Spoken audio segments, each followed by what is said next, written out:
ಪ್ರೀತಿಯ ದ್ವಿತೀಯ PUC ವಿದ್ಯಾರ್ಥಿಗಳೇ, ಎಲ್ಲರಿಗೂ ಕೂಡ ಮತ್ತೊಮ್ಮೆ ನಮ್ಮ ಯೂಟ್ಯೂಬ್ ಚಾನಲ್ಗೆ ಸ್ವಾಗತವನ್ನು ಕೋರುತ್ತಿದ್ದೇನೆ. ನಾನು ನಿಮ್ಮ Islam sir. Welcome back to my another informative video. ನೋಡಿ ವಿದ್ಯಾರ್ಥಿಗಳೇ, second year PUC preparatory exam 1 complete ಆಗಿದೆ. ಏನು ಕಂಪ್ಲೀಟ್ ಆಗಿದೆಯೋ ಇವತ್ತು ನಾಳೆ ನಿಮಗೆಲ್ಲರಿಗೂ ಕೂಡ ಪ್ರಿಪೇಟರಿ ಎಕ್ಸಾಮ್ 2 ಫಿಸಿಕ್ಸ್ ಇದೆ, ಹೌದಲ್ವಾ? ಆರ್ಟ್ಸ್ ಅಂತೀನಿ, ಕಾಮರ್ಸ್ನವರಿಗೆ ಬಿಸ್ನೆಸ್ ಸ್ಟಡೀಸ್ ಇದೆ. ಹಾಗಿದ್ರೆ preparatory exam 1 question paper help ಆಗುತ್ತಾ? ಹಾಗಿದ್ರೆ ನಾಳೆ ನಿಮ್ಮ ಒಂದು ಏನು ಕ್ವಶನ್ ಪೇಪರ್ನಲ್ಲಿ ಯಾವ ಪ್ರಶ್ನೆಗಳು ಬರ್ತವೆ, ಎಲ್ಲಿಂದ ಬರ್ತವೆ, ಇವೆಲ್ಲ ಡೌಟ್ ಇಟ್ಕೊಂಡವರಿಗೆ ಸಂಪೂರ್ಣದ ವಿವರಣೆಯನ್ನು ಈ ಒಂದು ವಿಡಿಯೋದಲ್ಲಿ ಕೊಡ್ತಾ ಹೋಗ್ತೇನೆ, ಆಯಿತಾ?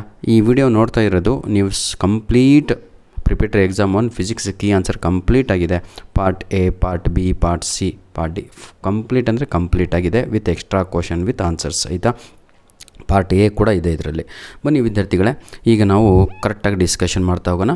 ಯಾರಿಗೆ ಬೇಕೋ ಅವರೆಲ್ಲ ಕಾಪಿ ಮಾಡ್ಕೊತಾರೆ ಇದನ್ನು. ಬನ್ನಿ ಈಗ ವಿದ್ಯಾರ್ಥಿಗಳೇ, ನಿಮ್ಮ ಪ್ರಿಪೇಟರಿ ಎಕ್ಸಾಮ್ 2ನಲ್ಲಿ ಔಟ್ ಆಫ್ ಔಟ್ ಬೇಕು ಅಂತ ಯಾರು ಡಿಸೈಡ್ ಮಾಡ್ಕೊಂಡಿದ್ರೋ, ಮೊದಲು model question paper 1, model question paper 2, model question paper 3 ಯಾವುದೇ ಕಾರಣಕ್ಕೂ ಬಿಡಬೇಡಿ. ಎಲ್ಲವೂ ಕೂಡ with key answer hard copy ಇಟ್ಕೊಂಡು ಪ್ರಾಕ್ಟೀಸ್ ಮಾಡಿ. ಅವೇ ಪ್ರಶ್ನೆಗಳು ನಿಮ್ಮ ಆ್ಯನ್ಯುವಲ್ ಎಕ್ಸಾಮ್, ನಿಮ್ಮ ಪ್ರಿಪೇಟರಿ ಎಕ್ಸಾಮ್ 2ಗೆ ಬರುತ್ತವೆ. ನೆಕ್ಸ್ಟು ಪ್ರಿಪೇಟರಿ ಎಕ್ಸಾಮ್ ಕೂಡ ನಿಮ್ಮದು ಮುಗಿದೋಗಿದೆ. ಅಲ್ಲಿಗೆ ಟೋಟಲ್ಲು ನಿಮ್ಮ ಹತ್ರ 4 ಕ್ವಶನ್ ಪೇಪರ್ ಆಯಿತು. ಯಾವುದ್ಯಾವುದು? ಮಾಡಲ್ 1, 2, 3 2025-26 ಅಕಾಡೆಮಿಕ್ ಇಯರಿಂದು.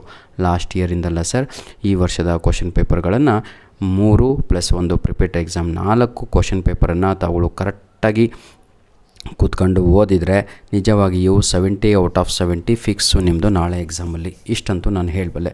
ಸುಮ್ಮನೆ ಕೂತ್ಕೊಂಡು ಇಂಪಾರ್ಟೆಂಟ್ ಕ್ವಶನ್ಸ್ ಕೊಡಿ, ನ್ಯೂಮರಿಕಲ್ಸ್ ಕೊಡಿ, ನನಗೆ 3 ಮಾರ್ಕ್ಸ್ ಕ್ವಶನ್ಸ್ ಕೊಡಿ, 5 ಮಾರ್ಕ್ಸ್ ಕೊಡಿ ಅಂತ ಕೇಳ್ಕೊಂತ ಕೂತ್ಕೊಂಡು ಕ್ವಶನ್ಸ್ ನೋಡಿ ಏನು ಸಿಗುತ್ತೆ ಅಂದರೆ ಚೊಂಬೆ ಸಿಗುತ್ತೆ ಲಾಸ್ಟಿಗೆ. ನನ್ನ ಮಾತನ್ನು ಕೇಳಿ ಕೂತ್ಕೊಂಡು ಈ 3 ಮಾಡಲ್ ಕ್ವಶನ್ ಪೇಪರು, ಯಾಕೆಂದರೆ ಕೆಮಿಸ್ಟ್ರಿ ಎಕ್ಸಾಮ್ ಆಯಿತು, ಎಲ್ಲ ಪ್ರಶ್ನೆಗಳು ಮಾಡಲ್ ಕ್ವಶನ್ ಪೇಪರ್ನಿಂದ ಇತ್ತು, ಎಲ್ಲ ಇಂಪಾರ್ಟೆಂಟು ಅಂತ ಹೇಳಿದರೆ ಈ ಲಾಂಗ್ ಏನು LA ಅಂತ ಕರಿತೀವಿ, ಲಾಂಗ್ ಆನ್ಸರ್ಸ್ ಇರುವಂತಹ ಪ್ರಶ್ನೆಗಳು ಎಲ್ಲವೂ ಕೂಡ ನಿಮ್ಮ ಒಂದು ಕ್ವಶನ್ ಪೇಪರಿಂದನೇ ಬರುತ್ತಿರುವಂಥದ್ದು. ಸ್ವಲ್ಪ ಚೇಂಜಸ್ ಎಲ್ಲಾಗುತ್ತೆ ಅಂದರೆ ಪಾರ್ಟ್ ಎನಲ್ಲಿ ಸ್ವಲ್ಪ ಚೇಂಜಸ್ ಆಗುತ್ತೆ ಹಾಗೂ ಪಾರ್ಟ್ ಬಿನಲ್ಲಾಗುತ್ತೆ, ಬಿಟ್ಟರೆ ಎಲ್ಲ ಸೇಮ್ ಆ್ಯಸ್ ಇಟ್ ಈಸ್ ಇರುತ್ತೆ. ವಿದ್ಯಾರ್ಥಿಗಳೇ, ದಯವಿಟ್ಟು ಮೊದಲು ತಾವುಗಳು ಮಾಡಬೇಕಾಗಿರೋ ಕೆಲಸ ಏನು ಹೇಳಿ ನೋಡೋಣ. ಈಗ ಮಾಡಲ್ 1, 2, 3 ಕ್ವಶನ್ ಪೇಪರು ಪ್ರಿಂಟ್ ಹೊಡ್ಕೊಂಡು, ಆಯಿತಾ, ಅಥವಾ ಜೆರಾಕ್ಸ್ ಮಾಡಿಸ್ಕೊಂಡು ತಗೊಂಬಂದು ಇಟ್ಕೊಳ್ಳಿ. ಜೊತೆಗೆ ಫುಲ್ಲು ಕೀ ಆನ್ಸರ್ ಕೂಡ ಇದೇ ವಿಡಿಯೋದ ಡಿಸ್ಕ್ರಿಪ್ಷನ್ ಬಾಕ್ಸಿನ ಕೆಳಗಡೆ, ಯಾರ ಹತ್ರ ಮಾಡಲ್ ಕ್ವಶನ್ ಪೇಪರ್ ಇಲ್ವೋ ಅಂಥ ವಿದ್ಯಾರ್ಥಿಗಳು ಈ ವಿಡಿಯೋದ ಡಿಸ್ಕ್ರಿಪ್ಷನ್ ಬಾಕ್ಸಿನ ಕೆಳಗಡೆ ಮಾಡಲ್ ಕ್ವಶನ್ ಪೇಪರ್ 1, 2, 3 ಡೌನ್ಲೋಡ್ ಮಾಡ್ಕೊಳ್ಳಿ ವಿತ್ ಕೀ ಆನ್ಸರ್ ಮಾಡಲ್ 1, ಮಾಡಲ್ 2, ಮಾಡಲ್ 3 ಅದು ಕೂಡ ಡೌನ್ಲೋಡ್ ಮಾಡ್ಕೊಳ್ಳಿ ಅಂತ ಹೇಳ್ತಾ ವಿಡಿಯೋನ ಇಲ್ಲಿಗೆ ಮುಗಿಸ್ತಾ ಇದ್ದೇನೆ. ಧನ್ಯವಾದಗಳು.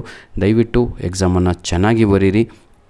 ಕೆಲವರು ವಿದ್ಯಾರ್ಥಿಗಳು ನಾಳೆ ನಿಮಗೆ JE ಎಕ್ಸಾಮ್ ಇರ್ಬೋದು ಅಂಥ ವಿದ್ಯಾರ್ಥಿಗಳು ಕೂಡ ಈ ಒಂದು ಕ್ವಶನ್ ಪೇಪರನ್ನು ಕಲೆಕ್ಟ್ ಮಾಡ್ಕೊಳ್ಳಿ. ಯಾವುದು ಹೇಳಿ ನೋಡೋಣ?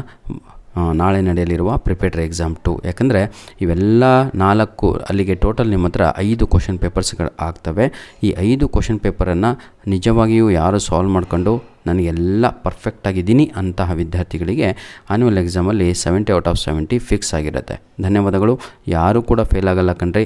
ಈಗಾಗಲೇ ನಾನು ನಿಮ್ಮ ಫಿಸಿಕ್ಸ್ ಎಕ್ಸಾಮ್ ಹೇಗೆ ಓದಬೇಕು, ಯಾವ ರೀತಿಯಾಗಿ ಅನ್ನೋದ್ರ ಬಗ್ಗೆ ಒಂದು ಫೇಸ್ ಟು ಫೇಸ್ ವಿಡಿಯೋ ಮಾಡಿದ್ದೆ. ಅದು ಕೂಡ ನಿಮ್ಮ ಹತ್ರ ಇಲ್ಲ ಅಂದರೆ ಇದೇ ವಿಡಿಯೋದ ಡಿಸ್ಕ್ರಿಪ್ಷನ್ ಬಾಕ್ಸಿನ ಕೆಳಗಡೆ, ಆಯಿತಾ, ಅದನ್ನು ಕೊಟ್ಟಿರ್ತೇನೆ ಸರ್, ಯುಟಿಲೈಸ್ ಮಾಡಿಕೊಳ್ಳಿ. ಶಾರ್ಟ್ ವಿಡಿಯೋ ಆಗಿರ್ಬೋದು ಅಥವಾ ಏನಂತೀರ ತಾವುಗಳು, ಆಯಿತಾ, ಸಂಪೂರ್ಣವಾಗಿ ಕಡಿಮೆ ಓದ್ಬಿಟ್ಟು ಒಳ್ಳೆಯ ಅಂಕಗಳು ಹೇಗೆ ತೆಗಿಬೇಕು ಅದು ಕೂಡ ರೆಡಿ ಇದೆ. ಯಾಕಂದರೆ ವಿದ್ಯಾರ್ಥಿಗಳು ಫೇಲ್ಯೂರ್ ಸ್ಟೂಡೆಂಟ್ಸ್ಗಳಿಗೂ ಕೂಡ ಈ ಒಂದು ವಿಡಿಯೋದಲ್ಲಿ ಸಂಪೂರ್ಣವಾದ ಮಾಹಿತಿಯನ್ನು ಕೊಟ್ಟಿದ್ದೇನೆ.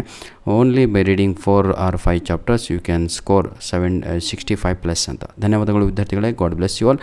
ಆ ಒಂದು ವಿಡಿಯೋನ ತಪ್ಪದೆ ವಾಚ್ ಮಾಡಿ ಅಂತ ಹೇಳ್ತಾ, ಯಾರಿಗೆ ಗೊತ್ತಿಲ್ವೋ ಈ ವಿಡಿಯೋದ ಡಿಸ್ಕ್ರಿಪ್ಷನ್ ಬಾಕ್ಸಿನ ಕೆಳಗಡೆ ಅದರ ಲಿಂಕನ್ನು ಕೊಟ್ಟಿರ್ತೇನೆ, ದಯವಿಟ್ಟು ಯುಟಿಲೈಸ್ ಮಾಡಿಕೊಳ್ಳಿ. ಧನ್ಯವಾದಗಳು. God bless you all.